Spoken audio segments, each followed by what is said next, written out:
이 가방 가지고 사라져. 박민우가 검은 가방을 이수진 앞에 거칠게 던졌습니다.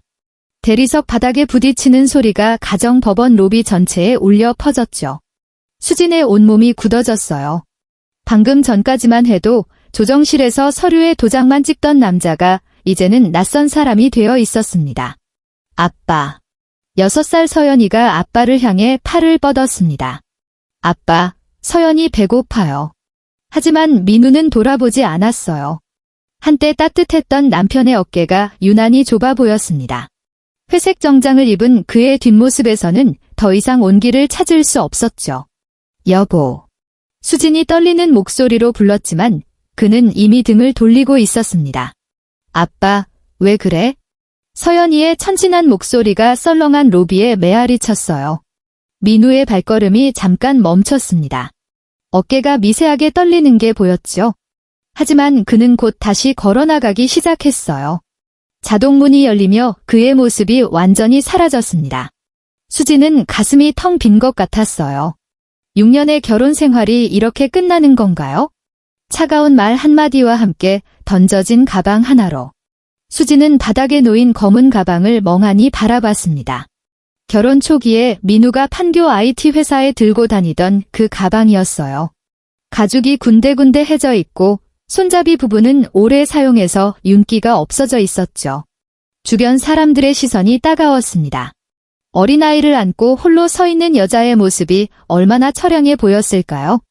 어떤 아주머니는 고개를 저으며 혀를 끌끌 찼어요. 또 다른 사람은 동정적인 눈빛을 보냈습니다. 엄마, 우리 집에 가자. 서연이가 수진의 옷깃을 잡아당겼어요. 수진은 서둘러 가방을 집어들었습니다. 생각보다 무거웠어요. 도대체 이 안에 뭐가 들어있는 걸까요? 분당으로 돌아가는 택시 안에서 수진은 계속 가방을 바라봤습니다. 서연이는 창밖을 보며 조용히 앉아 있었어요. 평소보다 말이 없었죠. 아이도 뭔가 이상하다는 걸 느끼고 있는 것 같았습니다. 엄마, 아빠 언제 집에 와? 서연이가 작은 목소리로 물었어요. 수진의 목이 막혔습니다. 뭐라고 대답해야 할까요? 이제 아빠는 우리와 함께 살지 않는다고? 6살인 서연이에게 어떻게 설명해야 할지 막막했어요. 아빠는 일이 바빠서 조금 늦을 거야? 거짓말이었습니다. 하지만 지금은 그럴 수밖에 없었죠. 25층 아파트 엘리베이터 안에서 수진은 가방을 더 꼭 껴안고 있었습니다. 손끝이 떨렸어요.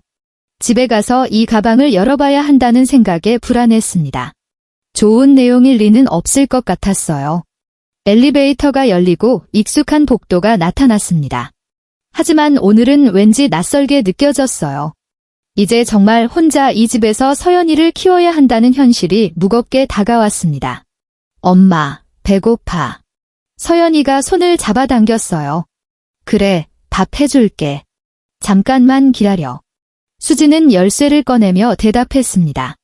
문을 열고 들어선 집은 고요했습니다. 평소 같으면 민우가 먼저 와서 TV를 보고 있거나 컴퓨터 앞에 앉아 있을 텐데 텅 빈 거실이 을씨년스럽게 느껴졌어요. 수진은 거실 소파에 가방을 내려놓고 한참을 바라봤습니다. 서연이는 자기 방으로 들어가 장난감을 꺼내놓고 있었어요. 다행히 아이는 평상시와 다름없이 행동하고 있었습니다. 뭐가 들어있을까? 수진이 혼잣말을 중얼거렸어요. 가방 지퍼가 살짝 열려 있었습니다. 틈 사이로 뭔가 하얀 봉투 같은 게 보였죠. 손이 떨렸습니다. 수진은 깊게 숨을 쉬고 가방을 열었어요. 그 순간 눈앞이 하얘졌습니다. 통장이 여러 개 들어 있었어요. 수진 명의였지만 기억에 없는 통장들이었습니다. 첫 번째 통장을 펼쳐보니 6천만 원, 두 번째 통장에는 5천만 원에 세 번째에는 4천만 원, 네 번째에는 3천만 원이 들어 있었습니다. 이게 뭐야? 수진의 목소리가 떨렸어요. 총 1억 8천만 원이었습니다. 민우가 언제 이런 돈을 모았을까요? 그리고 왜 자신의 명의로? 손이 덜덜 떨리며 통장들을 다시 확인해 봤습니다. 틀림없었어요. 모두 이수진 명의의 통장이었습니다. 통장들 사이에서 하얀 봉투가 나왔습니다. 겉면에 수진에게라고 민우의 글씨로 적혀 있었어요. 손이 떨려서 봉투를 제대로 잡기가 어려웠습니다. 편지를 꺼내 읽는 순간 수진의 눈에서 눈물이 주르륵 흘러내렸어요. 수진아, 많지는 않지만 이 돈으로 서연이랑 편안하게 살아라. 그동안 미안했다. 서연이한테 아빠는 출장 간 거라고 말해줘. 행복해라. 민우. 그뿐이었습니다. 다른 설명도 없고 자세한 사연도 없었어요. 하지만 그 짧은 글고에서 묘한 느낌이 들었습니다. 마치 마지막 인사 같은. 수진은 편지를 가슴에 꼭 안고 오열했습니다. 민우가 자신을 사랑하지 않는다고 생각했는데 그는 조용히 자신과 서연이를 위해 이런 준비를 하고 있었던 거였습니다. 그럼 왜 이혼을 한 거야? 나를 사랑한다면서 왜 날 버린 거야? 수진이 혼잣말로 중얼거렸어요. 마음속이 복잡했습니다. 고마운 마음과 원망스러운 마음이 뒤섞여 있었죠. 1억 8천만 원이라는 돈도 놀라웠지만 더 놀라운 건 민우의 마음이었어요. 엄마, 왜 울어? 서연이가 장난감을 들고 거실로 나왔습니다. 수진의 울음소리를 들었나 봐요. 수진은 급히 눈물을 닦으며 웃으려 애썼어요. 아니야, 서연아. 엄마 안 울어. 엄마 눈이 빨개. 아파. 서연이가 수진의 볼을 만지며 걱정스럽게 물었어요. 괜찮아. 수진이 서연이를 안아주었습니다. 따뜻한 아이의 체온이 느껴졌어요. 민우가 왜 이런 돈을 준비했는지, 왜 아무 설명 없이 떠났는지 모든 게 미스터리였습니다. 서연이를 재우고 나서 수진은 다시 거실로 나왔습니다. 통장들과 편지가 소파 위에 그대로 놓여 있었어요. 꿈이 아니었습니다. 수진은 통장들을 하나씩 다시 확인해 봤어요. 입금 내역을 보니 3년 동안 조금씩 모은 돈이었습니다. 매달 조금씩 꾸준히 저축한 흔적이 보였어요. 언제부터 이런 계획을 세웠던 걸까? 수진이 혼잣말을 했습니다. 민우는 이혼을 진작부터 계획하고 있었던 걸까요? 아니면 다른 이유가 있는 걸까요? 궁금한 것이 너무 많았습니다. 창밖 분당 신도시의 야경이 반짝이고 있었어요. 하지만 수진의 마음은 깜깜했습니다. 앞으로 어떻게 살아야 할까요? 이 돈으로 서연이와 함께 새로운 시작을 해야 하는 걸까요? 한 가지는 확실했어요. 민우에게 무슨 일이 있었던 것 같다는 것, 그리고 그 진실을 알아내야 한다는 것. 오수진은 편지를 다시 읽어봤습니다. 행복해라라는 마지막 말이 계속 마음에 걸렸어요. 왜 이렇게 작별 인사같이 들리는 걸까요? 수진은 밤새 잠을 이루지 못했습니다. 머릿속에 온갖 생각들이 돌고 돌았어요. 1억 8천만 원이라는 거금을 언제부터 모았을까? 왜 자신 몰래 이런 일을 했을까? 그리고 무엇보다 왜 이제야 알려준 걸까? 새벽 5시, 수진은 포기하고 침대에서 일어났습니다. 거실로 나가니 소파 위에 통장들이 그대로 놓여 있었어요. 어젯밤 일이 꿈이 아니라는 증거였죠. 뭔가 놓친 게 있을 거야. 수진이 혼잣말을 했습니다. 민우가 이런 결정을 내린 이유가 반드시 있을 거였어요. 엄마, 오늘 아빠 안 와? 서연이가 아침밥을 먹으면서 물었어요. 수진의 가슴이 뭉클했습니다. 아빠는 출장 가셨어. 조금 길어질 것 같아. 언제 와? 아빠 일이 끝나면 올 거야. 수진은 서연이의 머리를 쓰다듬었습니다. 아이의 맑은 눈을 보니 마음이 아팠어요. 서연이를 어린이집에 보내고 나서 수진은 결심했습니다. 민우의 물건들을 자세히 살펴보기로 했어요. 수진은 민우의 옷장부터 뒤져봤습니다. 평소에는 건드리지 않던 그의 개인 공간이었죠. 정장들 사이로 손을 넣어 구석구석 살폈어요. 이게 뭐지? 옷장 깊숙한 곳에서 작은 상자를 발견했습니다. 손이 떨리며 열어봤어요. 상자 안에는 약통이 여러 개 들어 있었습니다. 처방전도 함께 있었죠. 수진은 처방전을 자세히 봤어요. 연세대 세브란스병원, 혈액내과. 수진의 목소리가 떨렸습니다. 처방전에 적힌 약 이름들을 보니 모두 생소했어요. 메토트렉세이트, 프레드니솔론. 수진은 스마트폰으로 검색해봤습니다. 혈액암 치료제. 화면에 뜬 결과를 보는 순간 온몸이 얼어붙었어요. 상자를 더 뒤져보니 병원 진료 카드가 나왔습니다. 연세대 세브란스병원 혈액내과 김민석 교수 그리고 마지막 진료일은 2주 전이었어요. 왜 혼자? 수진의 눈에서 눈물이 흘러내렸습니다. 민우의 책상 서랍도 뒤져봤습니다. 평소 잠겨있던 서랍이었는데 열쇠를 찾아서 열어봤어요. 안에는 병원 검사 결과지들이 가득했습니다. 혈액검사, CT, MRI. 날짜를 보니 3개월 전부터 꾸준히 검사를 받고 있었어요. 급성 림프성 백혈병 재발 소견. 수진이 진단서를 읽는 순간 다리에 힘이 빠졌습니다. 그 밑에는 또 다른 서류가 있었어요. 세포치료 상담 예약서였습니다. 치료비 견적서도 함께 있었죠. 3억 2천만 원. 3억이 넘어. 수진이 떨리는 목소리로 중얼거렸습니다. 서류를 더 읽어보니 치료 성공률이 25%라고 적혀 있었어요. 그리고 치료를 받지 않으면 6개월 내 사망 가능성이 높다는 내용도 있었습니다. 그래서 이혼을 한 거구나.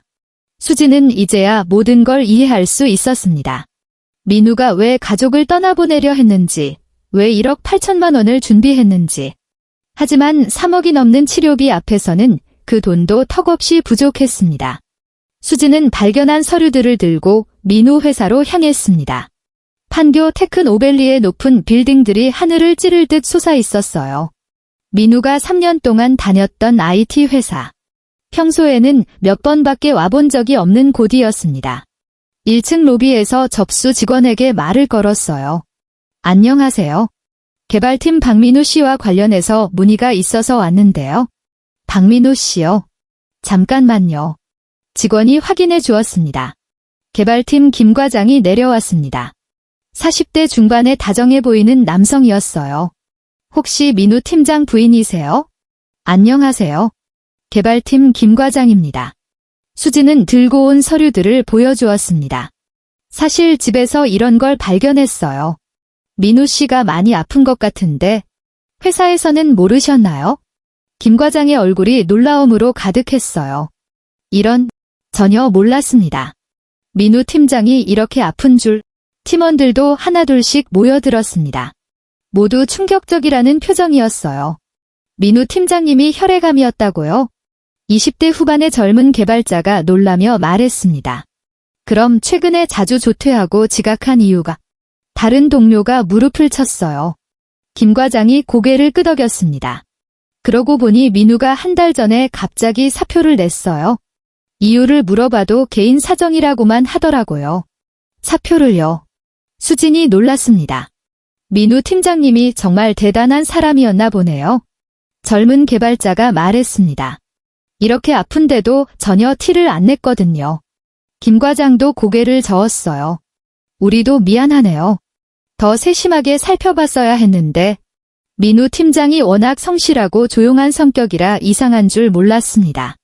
그럼 지금 민우 씨가 어디에 있는지 아세요? 수진이 간절하게 물었습니다. 퇴사할 때 연락처를 남기지 않았어요. 미안합니다. 수진이 돌아가려는데 젊은 개발자가 뭔가 생각났다는 듯 말했어요. 그런데 민우 팀장님이 마지막 날에 이상한 말을 했어요. 가족들한테는 절대 말하지 말라고 하면서 자신이 어디 있는지 물어봐도 모른다고 해달라고. 정말요? 수진의 심장이 빠르게 뛰었습니다. 네, 그리고 만약 부인이 찾아오면 혼자 잘 지내고 있다고 전해달라고 했어요.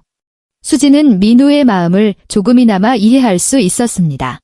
가족에게 짐이 되기 싫어서, 걱정을 끼치기 싫어서 혼자 모든 걸 감당하려 했던 거였습니다. 하지만 이제는 달랐어요.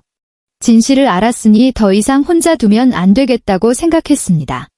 회사를 나오며 수진은 다짐했습니다. 반드시 민우를 찾아내야겠다고. 그리고 함께 이 어려움을 헤쳐나가야겠다고. 핸드폰을 꺼내 연세대 세브란스병원에 전화를 걸었어요. 하지만 개인정보라며 환자 정보를 알려줄 수 없다고 했습니다. 직접 가봐야겠어? 수진이 혼잣말을 했습니다. 서연이를 어린이집에서 데려온 후 저녁을 먹이면서도 계속 생각했어요. 내일은 반드시 병원에 가서 민우의 행적을 추적해야겠다고. 엄마, 왜 안 먹어? 서연이가 수진의 젓가락이 멈춰 있는 걸 보고 물었어요. 아니야, 먹고 있어? 수지는 억지로 밥을 입에 넣었습니다. 하지만 목으로 넘어가지 않았어요. 그날 밤, 수지는 민우가 숨겨둔 모든 서류들을 다시 한번 정리했습니다. 내일부터 본격적으로 민우를 찾아 나서야겠다고 다짐하면서요. 수지는 서연이를 어린이집에 맡기고 바로 강남으로 향했습니다. 연세대 세브란스 병원은 생각보다 컸어요. 높은 건물들이 하늘을 찌를 듯 솟아 있었고 사람들로 붐비고 있었습니다. 1층 안내 데스크로 걸어가면서 심장이 쿵쿵 뛰었어요. 정말 민우가 여기서 치료받고 있을까요? 안녕하세요. 혈액내과 김민석 교수님 진료받고 있는 박민우 씨에 대해 문의하고 싶어서요. 수진이 조심스럽게 말했습니다. 가족분이세요? 안내 직원이 물었어요. 네, 아내입니다. 죄송합니다. 환자분이 가족 면회를 거부하셨어요. 직원의 말에 수진의 다리에 힘이 빠졌습니다. 가족 면회를 거부요? 저는 아내인데 환자 본인이 개인정보 보호를 요청하셨습니다. 어떤 정보도 드릴 수 없어요? 수진은 믿을 수 없었습니다. 민우가 정말 자신조차 만나기 싫어한다는 건가요? 그렇다면 왜 1억 8천만 원을 남기고 간 걸까요? 그럼 혹시 입원해 있는 건가요? 외래 진료만 받는 건가요? 수진이 간절하게 물었습니다. 그것도 말씀드릴 수 없습니다. 병원 밖으로 나온 수진은 절망스러웠어요. 이렇게 막다른 길에 부딪힐 줄 몰랐습니다. 하지만 포기할 수 없었어요. 병원 주변을 돌아다니며 생각해 봤습니다. 혹시 민우가 자주 가는 곳이 있을까? 병원 근처 카페나 식당에서 본 사람이 있을까? 저기 카페에 가봐야겠어? 수진이 혼잣말을 했습니다. 병원 맞은편에 있는 작은 카페로 들어갔어요. 환자들과 보호자들이 많이 이용하는 것 같았습니다. 커피를 주문하고 앉아 있는데 옆 테이블에서 대화가 들렸어요. 박민우 씨 말이야. 아, 혈액내과에서 치료받는 분?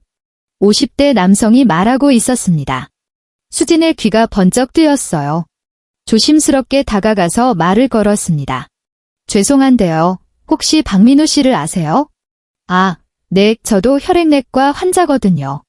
같이 치료받던 분인데 가족분이세요? 네, 아내입니다. 수진의 목소리가 떨렸어요. 아, 그러셨군요. 민우 씨가 가족 얘기를 가끔 하시더라고요. 부인과 딸이 있다고. 남성이 고개를 끄덕였습니다. 지금도 치료받고 계세요? 수진이 간절하게 물었어요. 2주 전까지는 같이 치료받았는데 그 후로는 못 봤어요. 혹시 CART 치료 때문에 다른 병동으로 옮겨갔을 수도 있고. CART 치료요.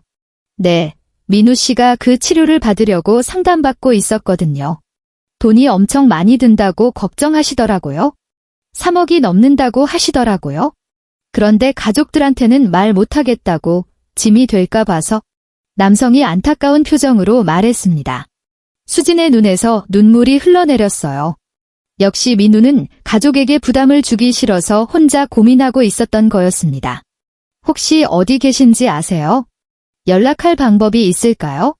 글쎄요. 민우 씨가 혼자 있고 싶다고 하시면서 가족들한테는 절대 말하지 말라고 신신당부하셨거든요. 하지만 남성이 조금 고민하더니 말을 이었어요. 하지만 부인이시니까. 혹시 송도 쪽에서 자취하고 계실지도 모르겠어요. 송도요. 수진이 반복했습니다. 네, 한번 우연히 들었는데 송도에 작은 원룸을 얻어서 혼자 지낸다고 하시더라고요. 병원에서 가까운 곳으로요? 수진은 즉시 송도로 향했습니다. 지하철을 타고 1시간 넘게 걸려서 송도에 도착했어요. 하지만 송도도 넓었습니다. 어디서부터 찾아야 할까요? 송도는 신도시라 깔끔하고 현대적이었지만 왠지 차가운 느낌이 들었어요. 혼자 사는 민우의 마음도 이랬을까요?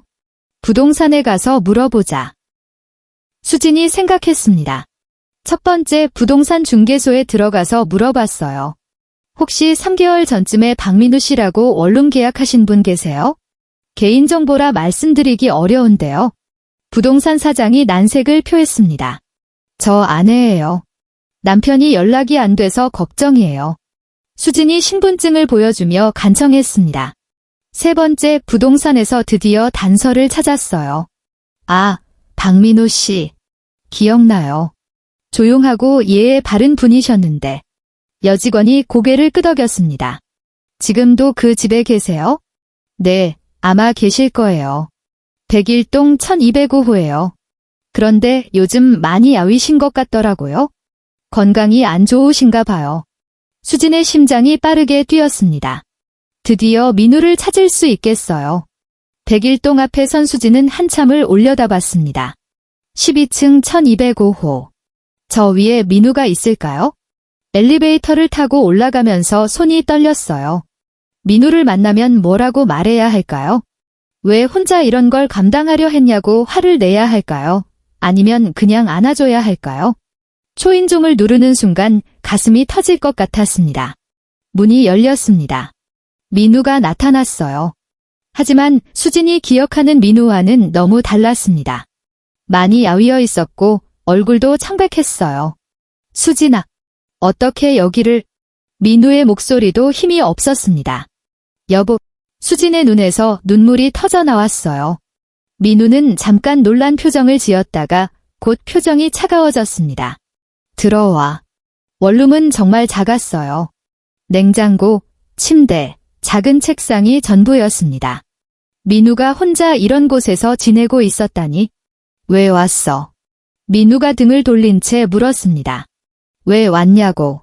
당신이 이렇게 아픈데 왜 혼자 있어? 수진의 목소리가 떨렸어요. 어떻게 알았어? 집에서 약들이랑 진단서 다 봤어. 연세대 병원에도 갔다가 우연히 다른 환자분 만나서 들었고. 민우의 어깨가 축 처졌습니다. 그럴 줄 알았어. 수진아, 나는 이미 결정했어. 민우가 침대에 주저앉으며 말했습니다. 무슨 결정? 치료 안 받기로 했어? 카티 치료비가 3억이 넘어. 성공률도 25%밖에 안 되고. 수진이 민우 앞에 무릎을 꿇었어요. 그래도 25%의 희망이 있잖아. 우리 함께 방법을 찾아보자. 방법. 현실을 봐. 3억을 어떻게 마련해? 집 팔아도 부족해. 민우의 얼굴이 딱딱하게 굳어졌어요. 나는 고아야.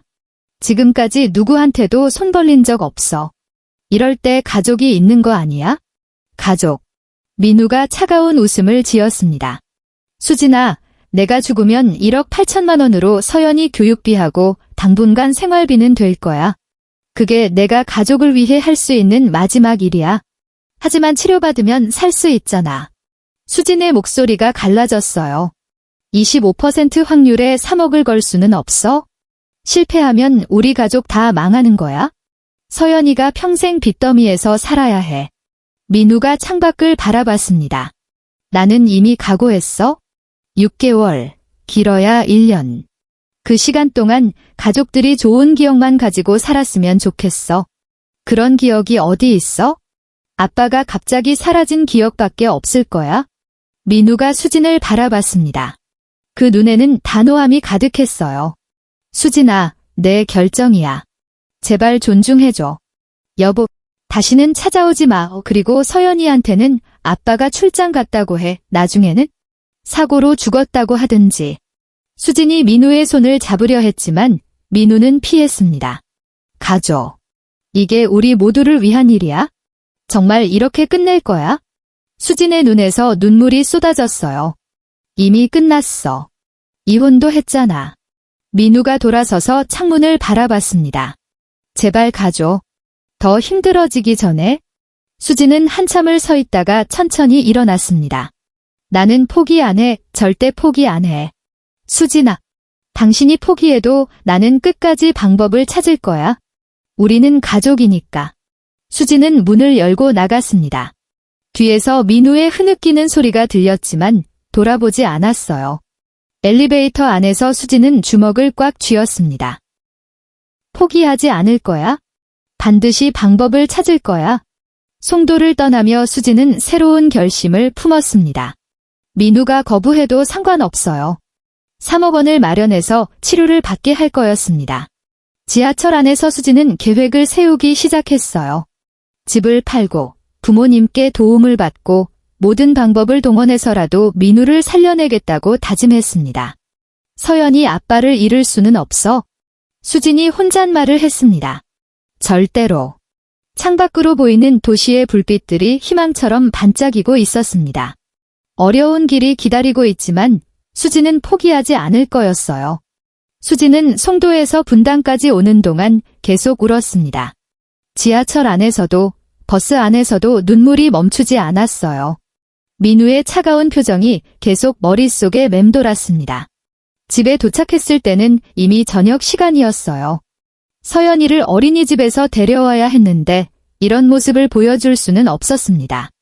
화장실에서 찬물로 얼굴을 씻고 거울을 봤어요. 눈이 퉁퉁 부어 있었습니다. 정신 차려, 이수진. 서연이 앞에서는 괜찮은 척해야 해. 엄마, 오늘 아빠 못 봤어? 서연이가 저녁을 먹으면서 물었어요. 수진의 가슴이 찔렸습니다. 아빠는 아직 출장 중이야. 언제 와? 조금 더 기다려야 할 것 같아. 수진은 억지로 웃으며 대답했습니다. 서연이가 밥을 먹다가 갑자기 말했어요. 엄마, 우리 아빠한테 편지 써서 보내자. 빨리 오라고. 편지? 응. 서연이가 그림도 그려서 같이 보내고 싶어. 수진의 눈가가 촉촉해졌습니다. 이 순수한 아이는 아빠가 자신들을 버렸다는 걸 꿈에도 모르고 있었어요. 서연이를 재우고 나서 수진은 거실 소파에 앉아 계산기를 두드렸습니다. 종이에 적어가며 현실을 직시해봤어요. 카티 치료비 3억 2천만 원, 거기에 입원비, 부작용 치료비까지 하면 4억은 필요할 거야. 민우가 남긴 1억 8천만 원을 빼면 2억 2천만 원이 부족했습니다. 어마어마한 금액이었어요. 집을 팔면? 수진이 부동산 앱을 켜서 확인해 봤습니다. 분당 아파트 시세가 6억 정도였어요. 대출이 3억 있으니 실제로는 3억 정도 받을 수 있을 것 같았습니다. 다음 날 아침 서연이를 어린이집에 보내고 바로 부동산에 갔습니다. 집을 급하게 팔려고 하는데요. 수진이 말했습니다. 금매로 하시면 시세보다 낮아질 수밖에 없어요. 한 5천만 원 정도는 깎아줘야 할 것 같은데 공인중개사가 말했어요. 그럼 2억 5천만 원 정도 받을 수 있겠네요? 대출 정리하고 나면 그 정도 될 것 같아요. 수진은 집을 금매로 내놓기로 했습니다. 어쩔 수 없었어요. 집에 와서 다시 계산해 봤습니다. 민우가 남긴 돈 1억 8천만 원, 이 집 판매 예상 금액 2억 5천만 원, 총합 4억 3천만 원. 겨우 4억이네. 수진이 한숨을 쉬었습니다. 치료비가 더 나올 수 있다는 걸 생각하면 여전히 빠듯했어요. 그리고 무엇보다 큰 문제가 있었습니다. 집을 팔면 서연이와 함께 살 곳이 없어진다는 것이었어요. 수진은 떨리는 손으로 친정에 전화를 걸었습니다. 엄마, 나야, 수진이. 어머, 우리 딸. 왜 목소리가 그래? 무슨 일 있어? 수진의 목이 메었습니다. 엄마, 민우가 많이 아파. 뭐라고? 민우가 아프다고? 급성 림프성 백혈병이래. 치료비가 너무 많이 들어서. 수진이 울음을 터뜨렸어요. 얼마나 드는데? 4억 정도 필요해. 전화 너머로 엄마의 놀란 숨소리가 들렸습니다. 그날 저녁, 서연이와 함께 용인에 있는 친정집으로 갔습니다. 부모님이 마중 나와 계셨어요. 우리 사위가 그렇게 아픈 줄 몰랐네? 아버지가 안타까워하셨습니다. 거실에 앉아서 수진은 모든 상황을 설명했어요. 이혼, 1억 8천만 원, 그리고 민우가 치료를 거부하고 있다는 것까지. 그래서 제가 혼자서라도 치료비를 마련해서 치료를 받게 하려고요. 아버지가 깊은 한숨을 쉬셨습니다. 4억이라. 아버지 회사는 어떠세요? 수진이 조심스럽게 물었습니다. 아버지는 아파트 경비원으로 일하고 계셨고 엄마는 파트타임으로 청소 일을 하고 계셨거든요. 평생 모은 적금이랑 예금이 좀 있긴 한데 아버지가 엄마와 눈빛을 교환하셨어요. 5천만 원 정도는 도와줄 수 있을 것 같아. 엄마가 말씀하셨습니다. 정말요? 수진의 눈에서 눈물이 났어요. 우리 사위인데 당연하지. 그런데 그것만으로 부족하겠네. 계산해 보니 여전히 부족했습니다. 민우가 남긴 돈 1억 8천만 원, 이 집 판매 2억 5천만 원, 친정 지원 5천만 원, 총합 4억 8천만 원, 기본 치료비는 되지만 합병증이나 추가 치료가 필요하면 더 들 수 있었어요. 보험은 어떻게 돼? 아버지가 물어보셨습니다. 실손보험이 있긴 한데 카티 치료는 급여가 되긴 하지만 본인 부담금이 꽤 클 거예요. 할아버지, 할머니, 아빠가 왜 안 와? 서연이가 물었어요. 할아버지가 서연이를 안으시며 말씀하셨습니다. 아빠가 아프셔서 병원에 계셔. 그럼 우리가 가면 안 돼요? 응, 아빠가 나으면 올 거야. 서연이가 고개를 끄덕이더니 말했어요. 그럼 서연이가 용돈 드릴게요. 아빠 아프지 말라고. 어른들이 모두 울컥했습니다. 이 순수한 아이를 위해서라도 민우를 살려야 했어요. 그날 밤 아버지가 수진을 따로 불러서 말씀하셨습니다. 수진아, 민우 정말 치료 안 받겠다고 그래? 내 가족한테 짐이 되기 싫다고요. 참, 고집 센 녀석이네. 아버지가 고개를 저으셨어요. 내가 직접 가서 설득해 볼까? 아버지가요. 응, 사위인데 아픈 걸 그냥 둘 수는 없지? 아버지, 정말 고마워요. 수진이 아버지의 손을 잡고 울었습니다. 뭐가 고마워? 우리 가족인데? 민우가 고집부리면 내가 무릎 꿇고라도 설득할 거야. 엄마도 옆에서 말씀하셨어요. 우리 서연이 아빠인데 어떻게든 살려야지. 수진은 처음으로 희망을 느꼈습니다. 돈 문제도 어느 정도 해결 방법이 보였고 부모님이 함께 나서 주신다니. 그럼 내일 아버지와 함께 민우를 만나러 가요. 수진이 말했습니다. 그래. 그 고집쟁이를 어떻게든 설득해보자. 아버지의 눈에도 결심이 서려 있었어요. 중소기업을 30년간 운영하며 수많은 사람들을 설득해온 경험이 있으셨거든요. 민우가 거부해도 포기하지 마세요. 여러 번 찾아가세요. 물론이지. 우리 사위 포기할 수 없어. 하지만 수진은 여전히 불안했습니다. 민우가 정말 마음을 바꿀까요? 그렇게 완고하게 거부했는데. 아버지, 민우가 정말 고집이세요. 쉽지 않을 거예요. 그래도 해봐야지. 포기하면 끝이야. 아버지의 말씀이 수진에게 용기를 주었어요. 맞습니다. 포기하면 정말 끝이었어요.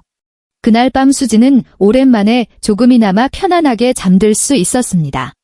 혼자가 아니라는 생각에 마음이 놓였어요.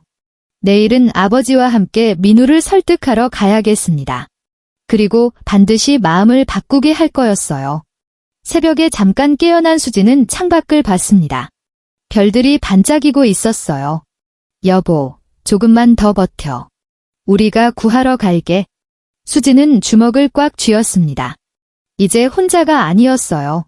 가족들이 모두 함께 나서고 있었습니다. 부모님의 사랑과 지원, 그리고 자신의 의지. 이 모든 것을 합치면 민우의 완고한 마음도 바꿀 수 있을 거라고 믿었습니다. 절대 포기하지 않을 거야. 우리 가족을 지킬 거야. 다음 날 아침, 수진은 아버지와 함께 송도로 향했습니다. 지하철 안에서 아버지는 수진에게 말씀하셨어요. 수진아, 민우가 처음에는 거부할 거야. 하지만 포기하면 안 돼. 네, 아버지. 사람이 아플 때는 더 고집이 세지는 법이야. 특히 민우처럼 자존심 강한 사람은 말이야. 아버지의 말씀이 위로가 되었어요. 평생 살아오시면서 쌓인 인생 경험이 있으셨으니까요. 101동 1205호 앞에 섰을 때 수진의 심장이 빨리 뛰었습니다. 어제 그렇게 차갑게 거부당했는데 또 왔다고 민우가 화낼까요? 아버지가 초인종을 누르셨어요. 누구세요? 민우의 목소리가 들렸습니다. 박서방, 나야. 장인이야. 문 너머로 민우의 당황하는 기색이 느껴졌어요. 한참 후에야 문이 열렸습니다. 장인어른, 어떻게 여기까지? 민우가 얼굴이 창백한 채로 문을 열었어요. 수진이 보기에도 어제보다 더 야위어 보였습니다. 하루 만에 이렇게 될 수 있는 건가요? 들어가도 되겠니? 아버지가 자연스럽게 물어보셨어요. 민우는 어쩔 수 없이 문을 열어주었습니다. 좁은 곳이라 죄송합니다. 괜찮다. 앉자. 민우의 손이 떨리고 있었어요. 장인어른이 갑자기 나타나니 당황스러운 모양이었습니다. 좁은 원룸에 셋이 앉으니 답답했어요. 아버지가 민우를 바라보며 말씀하셨습니다. 박서방, 수진이한테 들었어. 많이 아프다면서. 장인어른, 걱정 끼쳐드려 죄송합니다. 걱정이 뭐가 있어? 우리 사위인데. 민우가 고개를 떨구었어요. 하지만 저는 이미 수진이와 이혼했습니다. 서류상으로는 그렇겠지? 하지만 내 마음속에서는 여전히 내 아들이야. 민우의 눈에 눈물이 맺혔습니다. 장인어른, 저는 정말 가족들에게 짐이 되고 싶지 않습니다. 짐이라니. 무슨 소리야? 치료비가 4억이 넘어요. 그것도 성공할지 확실하지 않은 치료를. 수진이 옆에서 말했어요. 여보, 우리가 방법을 찾았어. 집도 팔고 부모님도 도와주신다고 하시고. 안 됩니다. 민우가 갑자기 소리를 질렀어요. 장인어른께 그런 부담을 드릴 수는 없어요. 아버지가 차분하게 말씀하셨습니다. 박서방, 내 말 좀 들어봐. 장인어른, 나도 평생 일하면서 돈 모았어. 5천만 원 정도 있어? 많지는 않지만 우리 사위 살리는 데 쓰면 되잖아. 민우가 손사래를 쳤어요. 절대 안 됩니다. 장인어른께서 평생 모으신 돈을. 그럼 그 돈을 뭐에 쓰라고? 내 무덤에 가져갈 거야? 아버지의 목소리가 떨렸습니다. 박서방, 솔직히 말할게. 너를 처음 만났을 때부터 내가 못 가진 아들 같았어. 장인어른, 고아원에서 자랐다고 해서 가족이 없는 게 아니야? 우리가 있잖아. 서연이도 있고. 수진도 눈물을 흘리며 말했어요. 여보, 서연이가 매일 아빠 찾아. 언제 오냐고 물어봐. 민우의 어깨가 떨리기 시작했어요. 장인어른, 저는 지금까지 누구에게도 손 벌린 적이 없습니다. 민우가 힘들게 말했습니다. 그래, 알아. 내가 얼마나 힘들게 살아왔는지. 고아원에서 나올 때 다짐했어요. 절대 남에게 패 끼치지 않고 살겠다고. 하지만 지금은 다르잖아. 우리는 남이 아니야. 가족이잖아. 아버지가 민우의 어깨에 손을 올리셨어요. 수진이 휴대폰을 꺼내 서연이 사진을 보여줬습니다. 여보, 이거 봐, 서연이가 어제 그린 그림이야. 사진 속에는 서연이가 그린 가족 그림이 있었어요. 아빠, 엄마, 서연이가 손을 잡고 웃고 있는 그림이었습니다. 병원 침대에 누워있는 아빠 그림도 그렸어. 그러면서 아빠 아프지 마세요라고 썼어. 민우가 사진을 보며 눈물을 흘렸습니다. 서연이가 물어봐 아빠 언제 와? 아빠 보고 싶어. 매일 이런 얘기해. 하지만 민우가 떨리는 목소리로 말했습니다. 25% 확률이에요. 실패하면 여러분이 빚더미에. 그래도 0%보다는 낫잖아. 아버지가 단호하게 말씀하셨어요. 박서방, 내가 죽으면 서연이는 아빠 없는 아이가 돼. 그게 더 큰 짐이야. 25%라도 희망이 있으면 해봐야지. 우리가 함께 이겨내자. 민우가 창밖을 바라봤습니다. 송도의 높은 빌딩들이 하늘을 찌르고 있었어요. 정말 괜찮을까요? 제가 장인어른의 평생 모으신 돈을 받아도. 아버지가 웃으셨어요. 그게 걱정이야? 내가 기꺼이 주는 건데. 수진이도 집까지 팔고. 우리 부부가 결정한 일이야. 당신은 치료만 받으면 돼. 민우가 한참을 고민하더니 조심스럽게 말했습니다. 정말 만약에 제가 치료를 받는다면. 수진의 눈이 반짝였어요. 응. 조건이 있어요. 무슨 조건? 나중에 제가 회복되면 장인어른께서 도와주신 돈은 꼭 갚겠습니다. 이자까지 쳐서. 아버지가 웃으며 말씀하셨어요. 그런 걱정은 나중에 하고 일단 살고 봐. 정말 해볼까요? 민우가 떨리는 목소리로 물었습니다. 응. 수진이 민우의 손을 잡았어요. 우리 함께 해보자. 아버지도 고개를 끄덕이셨어요. 그래, 박서방. 이제 혼자가 아니야? 민우의 눈에서 눈물이 흘러내렸습니다. 이번에는 절망의 눈물이 아니라 희망의 눈물이었어요. 그럼 병원에 연락해 봐야겠네요. 민우가 말했습니다. 내가 같이 갈게.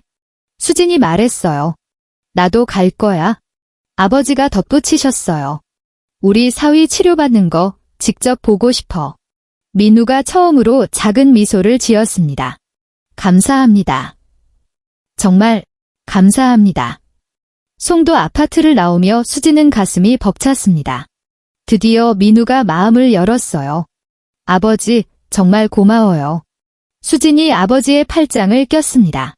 뭐가 고마워? 당연한 일 했을 뿐이야. 민우도 뒤에서 천천히 따라오고 있었어요. 어제와는 완전히 다른 표정이었습니다.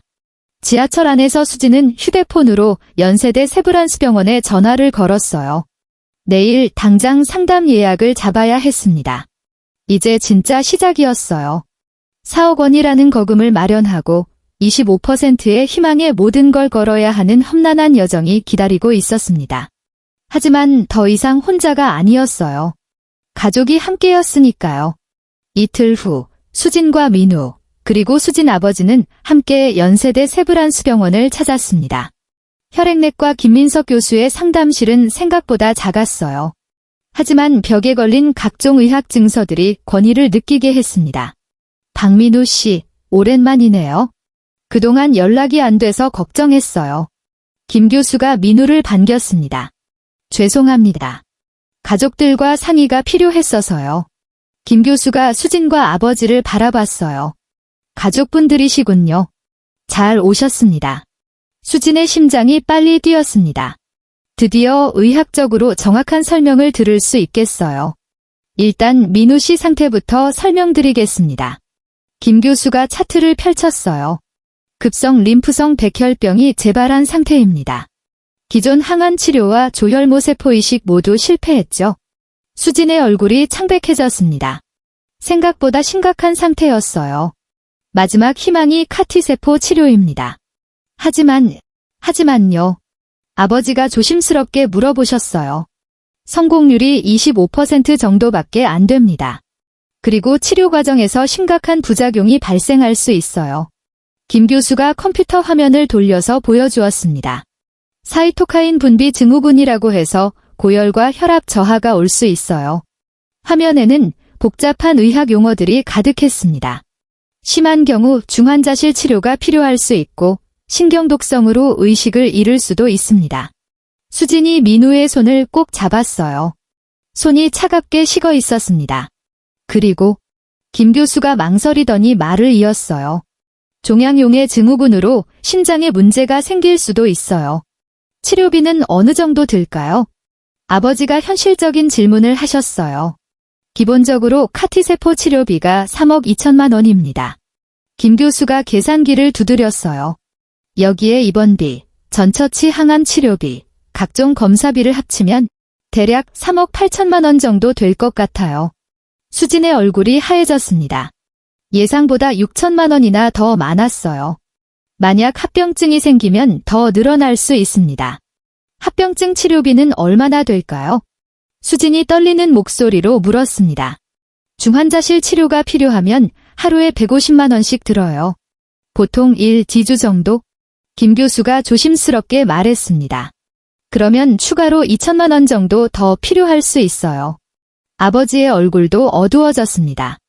총 4억 원이 넘을 수도 있다는 얘기였거든요. 물론 합병증이 안 생기면 기본 비용만 들겠지만 민우가 의자에서 일어났습니다.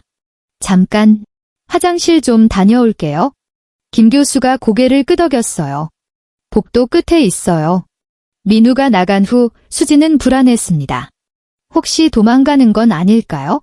교수님, 정말 25%밖에 안 되나요? 수진이 간절하게 물었어요. 안타깝게도 그렇습니다. 하지만 치료하지 않으면 김 교수가 말을 잠깐 멈췄습니다. 치료하지 않으면 어떻게 되죠? 아버지가 대신 물어보셨어요. 6개월에서 1년 사이에 김 교수가 조심스럽게 말했습니다. 수진의 눈에서 눈물이 흘러내렸어요. 역시 민우의 말이 맞았습니다. 그래서 카티 치료가 마지막 희망이에요. 25%라도 완치 가능성이 있으니까요. 완치가 되면 정말 완전히 나아지는 건가요? 네, 성공하면 5년 생존율이 80% 이상입니다. 10분 후 민우가 돌아왔습니다. 얼굴이 더 창백해져 있었어요. 죄송합니다. 좀 어지러워서요. 김 교수가 걱정스럽게 물었습니다. 요즘 컨디션이 어떠세요? 갈수록 안 좋아지는 것 같아요. 어제도 열이 나고, 역시 시간이 많지 않네요. 빨리 치료를 시작해야 할 것 같은데, 민우가 수진을 바라봤습니다. 그 눈에는 두려움이 가득했어요. 치료 일정을 설명드릴게요. 김 교수가 달력을 펼쳤습니다. 먼저 T세포를 채취하는데 2에서 3일 걸려요. 그 다음 카티세포를 만드는데 6주 정도? 수진이 놀랐어요. 6주나 걸려요? 네, 환자 개인별로 맞춤 제작하는 거라서요. 그동안은 어떻게 하죠? 기존 항암 치료로 버텨야 해요. 하지만 민우 씨 상태를 보면 김 교수가 걱정스러운 표정을 지었습니다. 6주를 버틸 수 있을까요? 아버지가 직설적으로 물어보셨어요. 솔직히 말씀드리면 어려울 수 있어요. 수진의 가슴이 철렁했습니다. 그래서 더 빨리 시작해야 합니다. 내일이라도 입원하셔서 T세포 채취부터 시작하는 게 좋겠어요. 민우가 고개를 저었어요. 하지만 치료비가. 박서방, 돈은 우리가 마련했잖아. 아버지가 단호하게 말씀하셨어요. 상담이 끝나고 병원 로비에서 민우가 말했습니다. 역시 안 되겠어요. 왜? 수진이 놀라며 물었어요. 4억이 넘을 수도 있다니. 그리고 25% 확률의 그런 돈. 아버지가 민우의 어깨를 잡으셨어요. 박서방, 지금 포기하면 정말 끝이야. 하지만 현실적으로 생각해보세요. 실패하면 가족들이 평생 비대. 수진이 울음을 터뜨렸어요. 그럼 당신이 죽어도 괜찮다는 거야? 수진아, 감정적으로 생각하지 마. 민우가 차가운 목소리로 말했습니다. 감정적이라고? 남편이 죽는데 감정적이면 안 돼? 병원 로비에 있던 사람들이 쳐다봤어요. 하지만 수진은 신경 쓸 겨를이 없었습니다.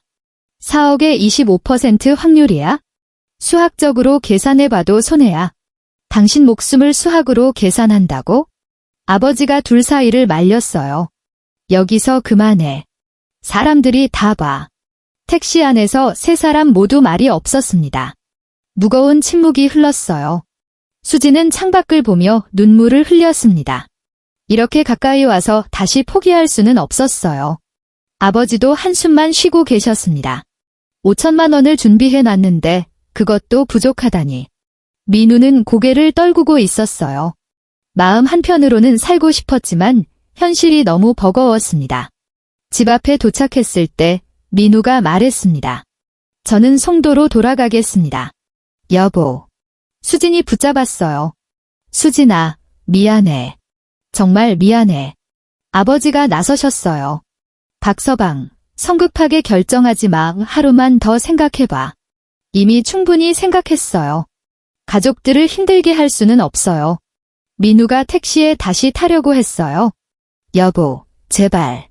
수진이 민우의 손을 잡았습니다. 서연이는 어떻게 해? 서연이에게는 좋은 아빠로 기억되고 싶어. 죽은 아빠보다 살아있는 아빠가 더 좋아? 하지만 민우는 수진의 손을 뿌리쳤습니다. 미안해. 택시가 출발했고 수진은 그 자리에 주저앉았습니다. 아버지가 수진을 일으켜 세우셨어요. 울지 마. 아직 끝난 게 아니야. 어떻게 해야 해요? 어떻게? 다른 방법을 찾아보자. 포기하면 안 돼. 하지만 수진은 절망스러웠습니다. 민우의 마음이 이렇게 단단한 줄 몰랐어요. 그날 밤, 수진은 잠들 수 없었습니다. 민우가 6주를 버틸 수 있을까? 그리고 그 완고한 마음을 어떻게 바꿀 수 있을까? 시간은 흘러가고 있었고 민우의 상태는 점점 나빠지고 있었습니다. 병원에서 돌아온 지 이틀이 지났습니다. 수진은 서연이를 어린이집에서 데려오는 길에 아이의 말을 들었어요. 엄마, 서연이가 아빠 꿈 꿨어. 어떤 꿈? 아빠가 많이 아프신 꿈이야. 서연이가 아빠 안아줬어. 수진의 가슴이 찡했습니다. 6살 아이도 뭔가 이상하다는 걸 느끼고 있었어요. 엄마, 아빠 정말 언제 와? 수진은 대답하기 어려웠습니다. 어떻게 말해야 할까요? 집에 도착해서 서연이가 갑자기 말했어요. 엄마, 서연이가 아빠한테 편지 쓸래. 편지. 응, 빨리 오라고. 서연이는 크레파스를 꺼내서 그림 편지를 그리기 시작했습니다. 아빠, 엄마, 서연이가 손잡고 웃는 그림이었어요. 그리고 밑에 삐뚤빼뚤한 글씨로 썼습니다. 아빠 사랑해요. 아프지 마세요. 서연이가 보고 싶어요. 수진은 그 편지를 보며 눈물을 흘렸습니다. 그때 현관문이 열리며 수진의 엄마가 들어오셨어요. 엄마. 아이고, 우리 딸 얼굴이 왜 이렇게 상했어? 엄마는 큰 보따리를 들고 오셨어요. 며칠 묵을 준비를 하고 오신 것 같았습니다. 아빠한테 들었어. 민우가 또 고집 부린다며? 응. 치료비가 너무 많이 들어서 거부해. 그 고집쟁이 녀석이. 할머니가 나서야겠네. 엄마가 서연이의 편지를 보시더니 고개를 끄덕이셨어요. 서연아, 할머니랑 아빠 보러 갈까? 정말요? 아빠 볼 수 있어요? 응, 할머니가 아빠한테 할 말이 있어. 수진이 놀랐습니다. 엄마, 민우가 만나주지 않을 거야. 그럼 문 앞에서라도 기다릴 거야? 저 고집쟁이가 할머니와 손녀딸을 언제까지 피하겠어? 엄마의 눈에 결심이 서려 있었어요. 다음 날, 엄마는 서연이를 데리고 송도로 갔습니다. 수진도 따라가려 했지만 엄마가 말렸어요. 너는 있어? 할머니가 손녀딸하고 둘이서 가는 게 나아. 지하철 안에서 서연이가 물었어요. 할머니, 아빠가 왜 집에 안 와? 아빠가 많이 아프셔서 병원에 계셔. 그럼 우리가 간병해 드리면 되잖아. 엄마는 서연이의 순수함에 마음이 아팠어요. 101동 1205호 앞에 도착했을 때는 오후 2시였습니다. 엄마가 초인종을 눌렀어요. 민우야, 서연이도 같이 왔어. 안에서 움직이는 소리가 들렸지만 문은 열리지 않았어요. 아빠. 서연이가 문을 두드렸습니다. 서연이에요. 여전히 문은 열리지 않았어요. 그럼 여기서 기다릴게. 엄마가 복도 바닥에 앉으셨어요. 서연이도 할머니 옆에 앉았어요. 할머니, 아빠가 왜 안 나와? 아빠가 부끄러워서 그래? 왜 부끄러워해? 아픈 모습 보이기 싫어서. 서연이가 고개를 갸우뚱했어요. 서연이는 아빠가 아파도 좋은데 1시간이 지나고 2시간이 지났습니다. 엄마와 서연이는 꼼짝 않고 기다렸어요. 문 안에서 민우는 괴로워하고 있었습니다. 서연이의 목소리가 들릴 때마다 가슴이 찢어지는 것 같았습니다. 창틈으로 내다보니 할머니와 서연이가 복도에 앉아 있었어요. 서연이가 가져온 편지를 읽고 있는 모습이 보였습니다. 아빠, 서연이가 보고 싶어요. 편지에 적힌 글씨가 삐뚤빼뚤했지만 진심이 느껴졌어요. 민우의 눈에서 눈물이 흘러내렸습니다. 3시간이 지나서야 문이 열렸습니다. 민우가 나타났어요. 아빠. 서연이가 벌떡 일어나 달려갔습니다. 민우가 서연이를 안았을 때 아이의 작은 몸이 따뜻했어요. 얼마나 그리웠던지. 어머님, 왜 여기서 기다리셨어요? 민우가 미안해하며 말했습니다. 손녀가 아빠 보고 싶다는데 어쩌겠어? 어머니의 목소리에 서운함이 섞여 있었어요. 좁은 원룸에 3명이 들어가니 더욱 답답했어요. 서연이는 아빠 무릎에 앉아서 떠나려 하지 않았습니다. 민우야, 너 정말 이렇게 살 거야? 어머니가 직설적으로 물어보셨어요. 죄송해요, 어머님. 걱정 끼쳐드려서. 걱정이 문제가 아니야? 이 아이는 어떻게 할 거야? 어머니가 서연이를 가리키셨어요. 아빠, 왜 집에 안 와? 서연이가 민우를 올려다보며 물었어요. 서연이가 아빠 없으면 슬퍼요. 민우의 가슴이 미어졌어요. 아빠가 아파도 괜찮아요. 서연이가 간병해 드릴게요. 서연아. 할머니가 죽 끓여주라고 했어요. 아픈 사람은 죽 먹으면 나아진다고. 서연이의 순수한 말에 민우는 더 이상 참을 수 없었어요. 민우야, 솔직히 말할게. 어머니가 심각한 표정으로 말씀하셨어요. 네, 어머님. 너 정말 죽을 거야? 민우가 고개를 끄덕였어요. 그럼 이 아이한테는 뭐라고 설명할 거야? 아빠가 가족 버리고 혼자 죽었다고? 이 아이가 평생 아빠를 원망하며 살아도 괜찮다는 거야? 어머니의 목소리가 떨렸어요. 죄송합니다. 죄송하다고 끝나는 일이 아니야. 25%라도 희망이 있으면 해봐야지. 어머니가 처음으로 목소리를 높이셨어요. 우리가 돈 마련했다잖아. 그것도 못 믿겠어? 갑자기 서연이가 울기 시작했어요. 할머니, 왜 화내셨어? 아빠가 뭘 잘못했어? 아이의 울음소리에 민우의 마음은 더욱 아팠어요. 서연아, 울지 마. 민우가 서연이를 달랬습니다. 아빠, 서연이랑 집에 가요. 할머니도 화내지 말고. 서연이가 민우와 할머니의 손을 잡고 말했어요. 우리 모두 집에 가서 행복하게 살아요. 민우는 서연이의 맑은 눈을 바라봤습니다. 이 순수한 아이를 위해서라도 어머님, 정말 돈 마련이 될까요? 당연하지. 우리가 거짓말했나? 하지만 4억이 넘을 수도 있어요. 그럼 더 마련하면 되지. 집도 팔고 내가 가진 것도 다 팔고. 어머니의 눈에 눈물이 고였어요. 민우야, 제발 우리 가족 지키자. 민우가 서연이를 안고 한참을 생각했습니다. 정말 해볼까요? 응. 서연이가 박수를 쳤어요. 어머니도 안도의 한숨을 쉬셨어요. 다행이다. 정말 다행이야. 하지만 조건이 있어요. 무슨 조건? 만약 치료가 실패하면 더 이상 돈 쓰지 마세요. 그냥 받아들이기로 해요. 어머니가 고개를 끄덕이셨어요. 알겠어. 하지만 성공할 거야. 그럼 집에 갈까? 민우가 조심스럽게 물었어요. 정말요? 서연이가 기뻐했어요. 응, 할머니, 엄마가 기다리고 있을 거야. 어머니가 미소를 지으셨어요. 수진이가 얼마나 기뻐할까? 민우는 간단한 짐을 챙겼습니다. 3개월 동안 머물렀던 송도 원룸과의 이별이었어요. 문을 나서며 민우는 생각했습니다. 이제 정말 마지막 도전이다. 25%의 희망에 모든 걸 걸어보자.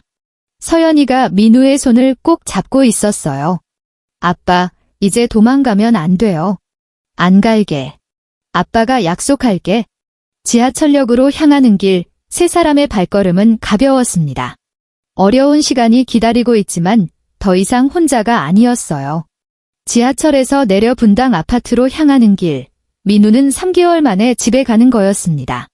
서연이가 아빠 손을 꼭 잡고 신나게 뛰어가고 있었어요. 엄마가 얼마나 기뻐할까? 어머니가 미소를 지으며 말씀하셨어요. 민우는 복잡한 마음이었습니다. 정말 이 선택이 맞는 걸까요? 가족들에게 희망을 주었다가 실패하면 더 큰 상처를 줄 텐데. 아빠, 빨리 와요.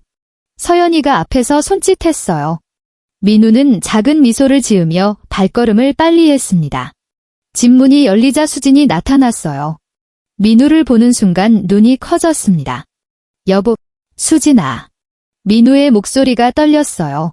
수진이 달려와서 민우를 꼭 안았습니다. 정말 돌아온 거야? 응, 미안해. 두 사람 모두 눈물을 흘렸어요. 3개월간의 분리가 얼마나 고통스러웠는지 이제야 실감했습니다. 엄마, 아빠가 집에 왔어. 서연이가 기뻐하며 소리쳤어요. 저녁 식사 후 거실에 온 가족이 모였습니다. 수진의 아버지도 와 계셨어요. 자, 이제 구체적으로 계획을 세워보자. 아버지가 말씀하셨어요. 치료비가 4억 정도 든다고 했지? 어머니가 확인하셨어요. 네, 합병증까지 고려하면 그 정도예요. 민우가 대답했습니다. 수진이 종이에 적어가며 계산했어요. 민우가 모은 돈 1억 8천만 원, 집매매 2억 5천만 원, 친정지원 5천만 원, 총합 4억 8천만 원. 그런데 집을 팔면 우리가 살 곳이 없어져. 수진이 걱정했어요. 우리 집에 와서 살면 되지? 아버지가 자연스럽게 말씀하셨어요. 그래, 용인 집이 넓잖아. 방도 많고. 어머니도 동의하셨어요. 서연이도 할머니, 할아버지랑 같이 살면 좋아할 거고. 민우의 얼굴이 어두워졌어요. 장인어른, 어머님, 그건 너무 패가 됩니다. 무슨 패야, 가족인데. 아버지가 손사래를 치셨어요. 그때 서연이가 갑자기 말했습니다. 서연이 용돈도 드릴게요. 어른들이 모두 서연이를 봤어요. 서연이 돼지 저금통에 10,000원 있어요. 아빠 아픈 건 낫게 하는데 쓰세요. 서연이가 자기 방에서 돼지 저금통을 가져왔어요. 동전들이 딸그락거렸습니다. 민우의 가슴이 뭉클했어요. 서연아. 아빠, 서연이가 용돈 안 쓸게요. 다 모아서 드릴게요. 민우는 서연이를 안고 울기 시작했습니다. 고마워, 서연아. 정말 고마워. 아빠 왜 울어? 기뻐서. 응, 기뻐서 그래. 수진도 눈물을 흘렸어요. 6살 아이의 마음이 이렇게 순수한데 어른인 자신들이 돈 때문에 망설이고 있었다니. 서연아, 아빠가 약속할게. 꼭 나아서 서연이랑 오래오래 살 거야. 하지만 민우의 마음 한편에는 여전히 두려움이 있었습니다. 밤에 서연이를 재우고 나서 민우는 혼자 베란다로 나왔습니다. 분당의 야경이 반짝이고 있었어요. 수진이 따라 나와서 옆에 섰습니다. 무슨 생각해? 1년 전 생각. 그때는 정말 절망적이었는데 지금은 정말 행복해. 가족이 있어서, 살아 있어서. 수진이 민우의 어깨에 기댔어요. 앞으로도 계속 행복하자. 응, 우리 서연이 성인 될 때까지, 아니, 손잡을 때까지 건강하게 살자. 하늘에는 별이 가득했고 용인 아파트 베란다에는 행복한 가족의 웃음소리가 울려 퍼졌습니다. 민우는 깨달았어요. 진정한 부자는 돈이 많은 사람이 아니라 사랑하는 가족이 있는 사람이라는 것을. 그리고 때로는 용기 있게 도움을 요청하는 것이 혼자 버티는 것보다 더 큰 힘이 된다는 것을. 여러분, 오늘 이야기는 어떠셨나요? 댓글로 여러분의 감상을 나눠주세요. 시청해주신 여러분의 이야기도 듣고 싶어요. 그리고 이 이야기가 재밌으셨다면 구독과 좋아요 부탁드려요. 여러분 가정에 항상 행복이 가득하시길 바라며 오늘도 시청해주셔서 감사합니다. 일주일 후 민우는 연세대 세브란스병원에 입원했습니다. 수진, 아버지, 어머니, 그리고 서연이까지 모두 함께 왔어요. 병원이 정말 크다. 서연이가 높은 건물을 올려다보며 말했어요. 응, 여기서 아빠가 치료받을 거야. 수진이 서연이 손을 잡고 설명했습니다. 민우는 입원 가방을 들고 있었지만 손이 떨렸어요. 드디어 시작이구나. 25%의 희망의 모든 걸 거는 시간이 8인실이었습니다. 다른 환자들도 비슷한 혈액암 치료를 받고 있는 분들이었어요. 안녕하세요. 옆 침대 환자가 인사했습니다. 50대 중반으로 보이는 남성이었어요. 안녕하세요. 박민우입니다. 저는 김철수예요. 카티 치료받으러 오셨나요? 민우의 눈이 반짝였어요. 네, 그런데 어떻게 아셨어요? 표정 보면 알아요. 저도 3개월 전에 받았거든요. 그럼 지금은 성공했어요. 완치 판정받았습니다. 김철수 씨가 민우에게 경험담을 들려줬어요. 처음에는 저도 무서웠어요. 성공률이 낮다고 하니까? 부작용은 어떠셨어요? 사이토카인 증후군이 왔었죠. 3일 정도 고열에 시달렸어요. 하지만 견딜만 해요. 민우가 안도의 한숨을 쉬었어요. 성공 사례를 직접 보니 희망이 생겼습니다. 가족분들이 많이 도와주시겠네요? 김철수 씨가 수진 가족을 보며 말했어요. 네, 정말 감사하게 생각해요. 다음 날 아침, 드디어 T세포 채취가 시작되었습니다. 민우는 특수한 기계에 연결되었어요. 조금 불편할 수 있지만 참아주세요. 간호사가 설명했습니다. 혈액이 기계로 들어가서 T세포만 분리되고 나머지는 다시 몸으로 돌아왔어요. 4시간이나 걸리는 긴 과정이었습니다. 수진이 옆에서 민우의 손을 잡고 있었어요. 힘들어. 괜찮아. 이 정도는? 하지만 시간이 지날수록 어지러웠습니다. 수진과 부모님은 교대로 병원에서 간병했습니다. 서연이는 어린이집에 가고 저녁에만 병원에 와서 아빠와 시간을 보냈어요. 아빠, 오늘 어린이집에서 뭐 했는지 알아? 서연이가 신나게 이야기했어요. 뭐 했는데? 아빠한테 주려고 편지 또 썼어. 서연이가 가방에서 편지를 꺼냈어요. 아빠, 힘내세요라고 크레파스로 써 있었습니다. 민우의 마음이 따뜻해졌어요. T세포 채취가 끝나고 본격적인 기다림이 시작되었습니다. 카티세포를 만드는데 6주가 걸린다고 했어요. 그동안 항암 치료를 계속해야 합니다. 김민석 교수가 설명했어요. 몸이 더 약해지지 않을까요? 수진이 걱정했습니다. 어쩔 수 없어요. 6주 동안 암세포가 더 증식하는 걸 막아야 하니까. 민우는 각오했습니다. 견딜 수 있을 거라고. 하지만 항암 치료는 생각보다 힘들었습니다. 메스꺼움과 구토가 계속되었어요. 민우가 화장실에서 토하고 있었습니다. 수진이 등을 쓸어주며 말했어요. 조금만 더 참아. 6주만 버티면 돼. 미안해. 이런 모습 보여서. 무슨 소리야. 우리 부부잖아. 아버지도 옆에서 격려해 주셨어요. 박서방, 힘내. 이제 절반 왔어. 3주가 지나면서 민우의 몸무게가 10kg이나 빠졌습니다. 머리카락도 많이 빠져서 모자를 써야 했어요. 아빠, 머리가 왜 이래? 서연이가 순수하게 물었어요. 아빠가 아픈 건 낫게 하는 약을 먹어서 그래? 그럼 나으면 다시 나겠지? 응, 나을 거야. 하지만 민우는 거울을 보기가 싫었습니다. 너무 야위어진 자신의 모습이 초라해 보였어요. 한 달이 지나면서 병원비가 벌써 8천만 원이 나왔습니다. 예상보다 빨랐어요. 집 매매 절차는 어떻게 돼가? 수진이 아버지께 물어봤어요. 다음 주에 계약 완료될 예정이야. 2억 5천만 원 받기로 했어? 다행이다. 하지만 여전히 불안했습니다. 카티 치료비 3억 8천만 원이 아직 남아 있었거든요. 그런데 충격적인 일이 일어났습니다. 같은 병실에 있던 다른 환자가 카티 치료에 실패했다는 소식을 들었어요. 김영호 씨가. 간호사가 조심스럽게 말했어요. 민우의 얼굴이 창백해졌습니다. 25%라는 확률이 현실로 다가왔어요. 여보, 괜찮아. 수진이 민우의 손을 잡았어요. 무서워. 정말 무서워. 우리는 달라. 꼭 성공할 거야. 하지만 민우의 불안은 쉽게 가라앉지 않았습니다. 5주차에 접어들면서 민우의 상태가 급격히 나빠졌습니다. 열이 39도까지 올라갔어요. 응급실로 가야겠어요. 담당 간호사가 말했어요. 수진이 패닉 상태에 빠졌습니다. 왜 갑자기 이렇게 돼요? 감염 때문인 것 같아요. 항암 치료로 면역력이 많이 떨어져서 중환자실로 옮겨진 민우. 의식은 있었지만 매우 약해져 있었어요. 카티세포 주입을 미뤄야 할 수도 있습니다. 김 교수가 걱정스럽게 말했어요. 왜요? 수진이 놀라며 물었어요.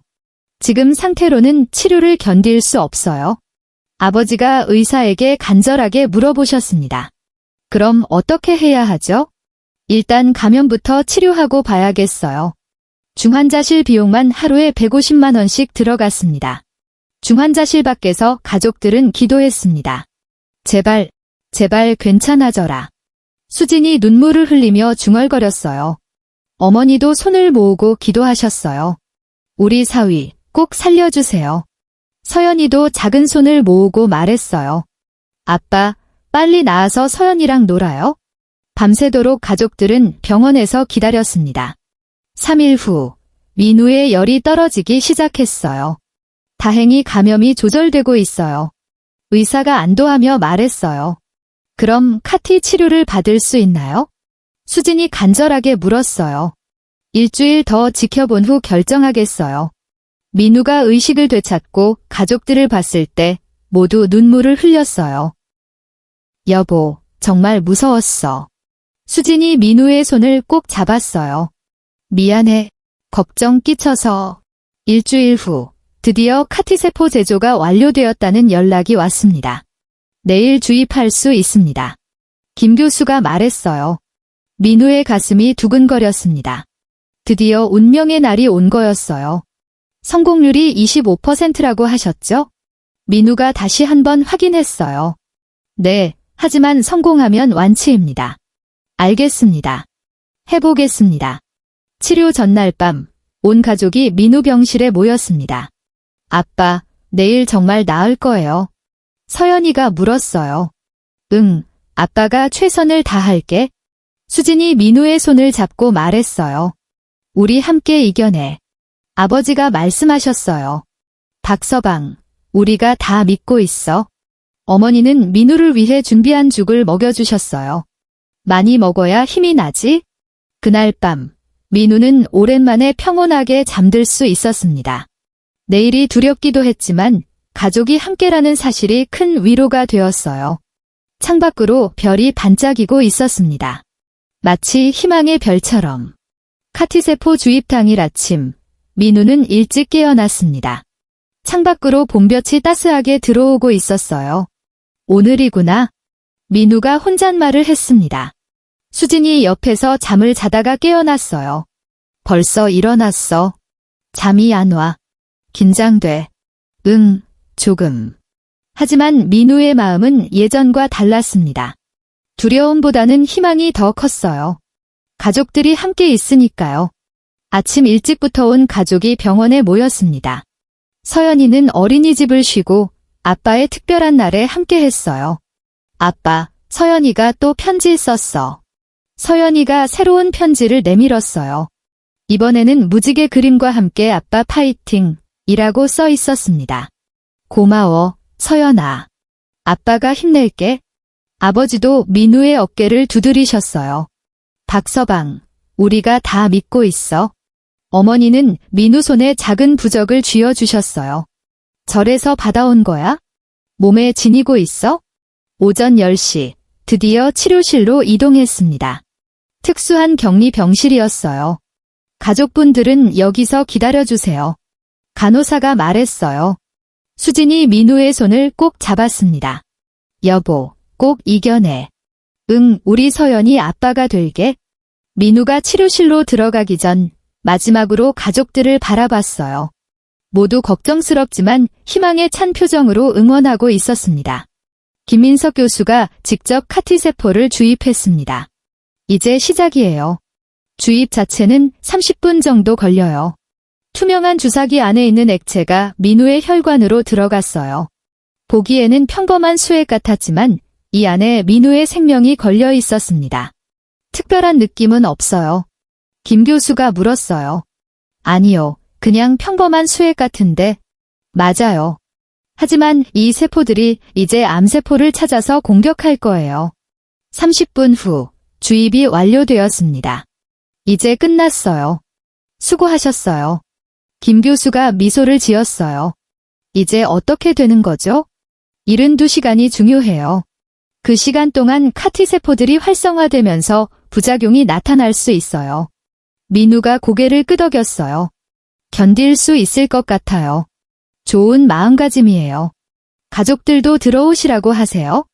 주입 후 첫날 밤, 민우는 열이 조금 올랐습니다. 38도 정도였어요. 시작되는 건가? 수진이 걱정했어요. 정상적인 반응이에요. 카티세포들이 활동하기 시작한 거예요. 담당 간호사가 설명했어요. 민우는 열이 났지만 기분이 좋았어요. 뭔가 몸속에서 변화가 일어나고 있다는 걸 느낄 수 있었거든요. 여보, 괜찮아. 수진이 물었어요. 응, 이상하게 희망적이야. 이틀째 되는 날, 민우의 열이 39도까지 올랐습니다. 사이토카인 분비 증후군이 시작된 거였어요. 춥다. 민우가 이불을 끌어당겼어요. 하지만 동시에 몸은 뜨거웠습니다.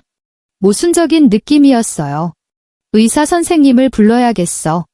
수진이 간호사 버튼을 눌렀어요. 김 교수가 와서 확인해 봤습니다. 예상된 반응이에요. 조금 더 지켜봅시다. 가족들은 밤새 민우 곁을 지켰습니다. 3일째, 민우의 열이 40도까지 올랐습니다. 의식이 조금 흐려졌어요. 수진아, 물. 민우가 중얼거렸어요. 여기 있어? 물 마셔. 수진이 물컵을 입에 대어줬어요. 서연이가 아빠의 손을 잡고 말했어요. 아빠, 서연이가 여기 있어요. 서연아, 고마워. 아버지와 어머니도 걱정스럽게 지켜봤어요. 이게 정상적인 과정이라고 하지만 너무 힘들어 보였거든요. 4일째 아침, 기적이 일어났습니다. 민우의 열이 36.5도로 떨어진 거였어요. 열이 내렸네. 수진이 이마에 손을 대며 확인했어요. 민우도 의식이 선명해졌습니다. 물 좀 줄래? 여보. 정신 차렸어. 수진이 기뻐했어요. 김 교수가 와서 확인해 봤습니다. 좋은 신호예요. 부작용 고비를 넘긴 것 같아요. 가족들이 모두 안도의 한숨을 쉬었어요. 주입 후 일주일 첫 번째 검사 결과가 나왔습니다. 김 교수가 차트를 들고 와서 말했어요. 혈액 검사 결과가 나왔어요. 민우와 가족들이 숨을 죽이고 기다렸어요. 암세포가 90% 이상 감소했습니다. 정말요? 수진이 믿을 수 없다는 표정이었어요. 네, 매우 좋은 반응이에요. 이 상태라면 완치 가능성이 높아요. 민우의 눈에서 눈물이 흘러내렸습니다. 감사합니다. 정말 감사합니다. 2주 후 더욱 정밀한 검사 결과가 나왔습니다. PET-CT 결과 암세포가 거의 보이지 않아요. 김 교수가 영상을 보여주며 설명했어요. 완치된 건가요? 아버지가 조심스럽게 물어보셨어요. 아직 완치라고 단정할 수는 없지만 매우 긍정적이에요. 이 상태를 유지하면 완치 가능성이 80% 이상입니다. 가족들이 모두 눈물을 흘렸어요. 25%의 확률에 걸었던 도박이 성공하고 있었습니다. 한 달 후, 민우는 퇴원할 수 있게 되었습니다. 3개월마다 정기검사를 받으시면 됩니다. 김 교수가 설명했어요. 집에서 주의할 점은 없나요? 수진이 물었어요. 감염 예방이 중요해요. 그리고 무리하지 마세요. 민우가 입원복을 벗고 자신의 옷을 입었어요. 4개월 만에 일상복귀였습니다. 아빠, 집에 가는 거예요? 서연이가 기뻐했어요.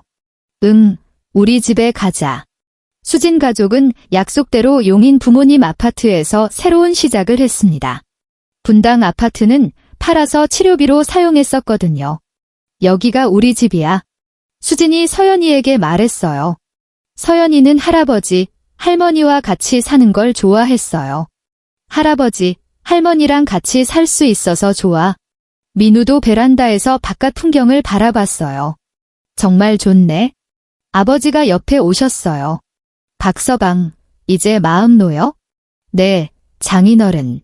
정말 감사해요. 6개월 후 정기검사에서 완치 판정을 받았습니다. 축하합니다. 완전히 나으셨어요. 김 교수가 웃으며 말했어요. 정말요? 민우가 믿을 수 없다는 표정이었어요. 네, 5년 생존율도 95% 이상이에요. 수진이 민우를 꼭 안았어요. 여보, 우리 해냈어. 서연이도 아빠에게 달려왔어요. 아빠, 완전히 나았어. 응, 이제 아빠 안 아파. 1년 후, 민우는 새로운 직장을 구해서 일하고 있었습니다. 체력은 예전만 못했지만 충분히 일할 수 있었어요. 가족들은 용인집에서 행복하게 살고 있었습니다. 서연이는 할아버지, 할머니와 함께 지내는 걸 좋아했어요. 아빠, 오늘 할아버지가 아파트 옥상에서 산책하자고 했어. 서연이가 신나게 말했어요. 그래, 우리 서연이가 운동선수가 되겠네. 수진도 근처 초등학교로 전근해서 출퇴근이 편해졌어요. 저녁 식사 시간, 온 가족이 둘러앉아 있었습니다. 건배. 아버지가 물잔을 들어 올리셨어요. 뭘 축하하는 거예요? 민우가 물었어요. 우리 가족이 다시 뭉쳤다고. 그리고 박서방이 건강해졌다고. 맞아요. 어머니도 동의하셨어요. 정말 기적 같아. 민우가 가족들을 바라봤습니다. 제가 더 감사해요. 혼자였다면 절대 못 이겨냈을 거예요. 우리는 가족이니까. 수진이 민우의 손을 잡았어요. 서연이가 갑자기 말했어요. 아빠, 우리 내년에도 같이 살 거죠? 당연하지. 아빠가 서연이 결혼할 때까지 함께 있을 거야. 그날 밤 민우는 베란다에 나가서 밤하늘을 올려다봤습니다. 1년 전 이맘때 자신은 죽음을 각오하고 있었는데 수진이 따라 나와서 옆에 섰어요. 무슨 생각해? 1년 전 생각. 그때는 정말 절망적이었는데 지금은 정말 행복해. 가족이 있어서, 살아 있어서. 수진이 민우의 어깨에 기댔어요. 앞으로도 계속 행복하자. 우리 서연이 성인 될 때까지, 아니, 손잡을 때까지 건강하게 살자.